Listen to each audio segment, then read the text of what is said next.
தருமபுரி அருகே மாவட்ட காவல்துறை நிர்வாகத்தின் அதிரடி நடவடிக்கையால் சந்துக்கடைகள் அகற்றப்பட்டு வருகின்றன. தருமபுரி மாவட்டத்தில் உள்ள ஒரு சில சந்துக்கடைகள் செயல்படுவதை தடுக்க மாவட்ட காவல்துறை நிர்வாகம் நடவடிக்கை மேற்கொண்டுள்ளது. இருந்தபோதிலும் மாவட்டம் முழுக்க கிராம பகுதிகள், மலை கிராமங்களில் சந்துக்கடைகள் இன்னும் செயல்பட்டு வருகிறது.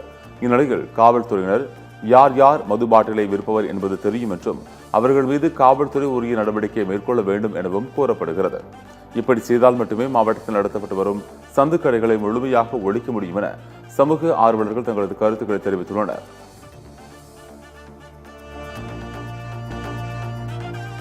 பெரம்பலூரில் அரசு ஆணைகளை மீறி மதுபான கடைகள் நடைபெற்று வருவதாக குற்றச்சாட்டு எழுந்துள்ளது. தமிழகம் முழுவதும் பள்ளி, பேருந்து நிலையம், தேசிய நெடுஞ்சாலைகள், வழிபாட்டு தலங்கள் உள்ளிட்ட மதுபான கடைகளை மூடுவதற்கு தமிழ்நாடு அரசு ஆணை பிறப்பித்துள்ளது. இதன் ஒரு பகுதியாக பெரம்பலூரில் 3 கடைகள் மூடப்படுவதாக அரசு சார்பில் அறிவிக்கப்பட்டது. இந்நிலையில் மாவட்ட மேலாளர் ஒரு கடையை மட்டும் மூடிவிட்டு மீதமுள்ள 2 கடைகளை நடத்துவதாக பொதுமக்கள் குற்றச்சாட்டு கூறுகின்றனர்.